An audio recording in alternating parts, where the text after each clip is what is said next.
BJP സ്ഥാനാർത്ഥി പട്ടിക പ്രഖ്യാപിച്ചപ്പോൾ ഇത്തവണയും നേർച്ചക്കോഴി എന്ന പോലെ രാഹുലിനെതിരെ ബി.ജെ.പി സ്മൃതി ഇറാനിയാണ് രംഗത്തിറക്കിയത്.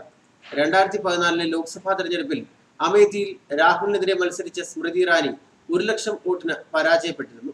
എങ്കിലും പരമ്പരാഗത കോൺഗ്രസ് മണ്ഡലത്തിൽ ലീഡ് കുറയ്ക്കാൻ സ്മൃതി ഇറാനിക്ക് കഴിഞ്ഞിരുന്നു. അതിനു മുൻപുള്ള തെരഞ്ഞെടുപ്പിൽ കോൺഗ്രസ് 3 ലക്ഷം വോട്ടുകളുടെ ഭൂരിപക്ഷത്തിനാണ് ജയിച്ചത്.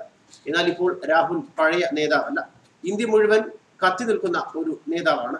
ഇനി എന്ത് പണിപ്പെട്ടാലും സ്മൃതിക്ക് രാഹുലിനെ കൂട്ടാൻ കഴിയില്ല എന്ന വിലയിരുത്തലുകളാണ് വരുന്നത്. അമേഠിയിൽ ഇക്കുറി കടുത്ത പോരാട്ടമാകും അരങ്ങേറുക എന്ന സ്ഥാനാർത്ഥിത്വം അംഗീകരിച്ച സ്മൃതി ഇറാനി പറയുമ്പോഴും അവിടെ ജയിക്കുക എന്നത് ദുഷ്കരമാണെന്ന് സ്മൃതി ഇറാനിക്ക് നന്നായി അറിയാം.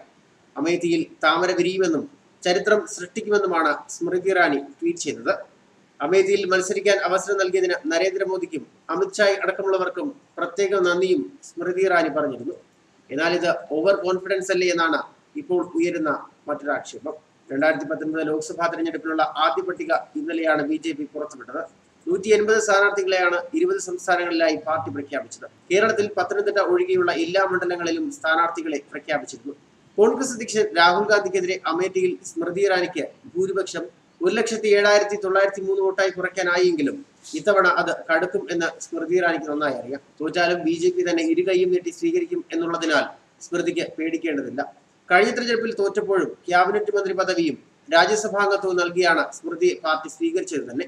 എന്നാൽ കഴിഞ്ഞ തവണ തെരഞ്ഞെടുപ്പിൽ തോറ്റ ശേഷം അടുത്ത തവണ മണ്ഡലം പിടിക്കണം എന്ന ലക്ഷ്യത്തോടെ അമേഠിയിൽ തന്നെ ശ്രദ്ധ കേന്ദ്രീകരിക്കുകയായിരുന്നു സ്മൃതി ഇറാനി. ഒട്ടേറെ വികസന പദ്ധതികൾ അവർ തുടക്കമിടുകയും ചെയ്തു. എന്നാൽ അതിനേക്കാൾ വലുതായിരുന്നു രാഹുലിന്റെ വളർച്ച. എന്തായാലും രാജ്യമെങ്ങും രാഹുൽ പ്രചരണത്തിനിറങ്ങുമ്പോൾ രാഹുലിന് വെല്ലുവിളി ഉയർത്തി തീവ്ര പ്രചരണം നടത്താനും സ്മൃതി ഇറാനി ലക്ഷ്യമിടുന്നുണ്ട്. തുടർച്ചയായ 2ാം തവണയാണ് ഉത്തർപ്രദേശിലെ അമേഠിയിൽ രാഹുലിനെതിരെ സ്മൃതി ഇറാനി മത്സരിക്കുന്നത്. രാഹുലിനോട് തോറ്റെങ്കിലും നിലവിൽ കേന്ദ്രമന്ത്രിയാണ് സ്മൃതി ഇറാനി. അതേസമയം മോദി സിറ്റിംഗ് സീറ്റായ വാരണാസിയിൽ തന്നെയാണ് മത്സരിക്കാൻ ഇറങ്ങുന്നത്. മുതിർന്ന നേതാവ് എൽ.കെ. അദ്വാനിയുടെ സിറ്റിംഗ് സീറ്റായ ഗാന്ധിനഗറിൽ അമിത്ഷായും ജനവിധി തേടും. എന്നാൽ അദ്വാനിക്ക് മറ്റൊരു സീറ്റ് നൽകാൻ ബി.ജെ.പി തയ്യാറായിട്ടില്ല. ഇതോടെ രാമജന്മഭൂമി പ്രക്ഷോഭത്തിലൂടെ ബി.ജെ.പിയെ രാജ്യത്തെ പ്രധാന ശക്തിയാക്കുന്നതിൽ മുഖ്യ പങ്ക് വഹിച്ച അദ്വാനിയെ രാഷ്ട്രീയ മുഖ്യധാരയ്ക്ക് പുറത്താക്കുകയാണ് ബി.ജെ.പി. ന്യൂസ് ഡെസ്ക് മലയാളി വാർത്ത.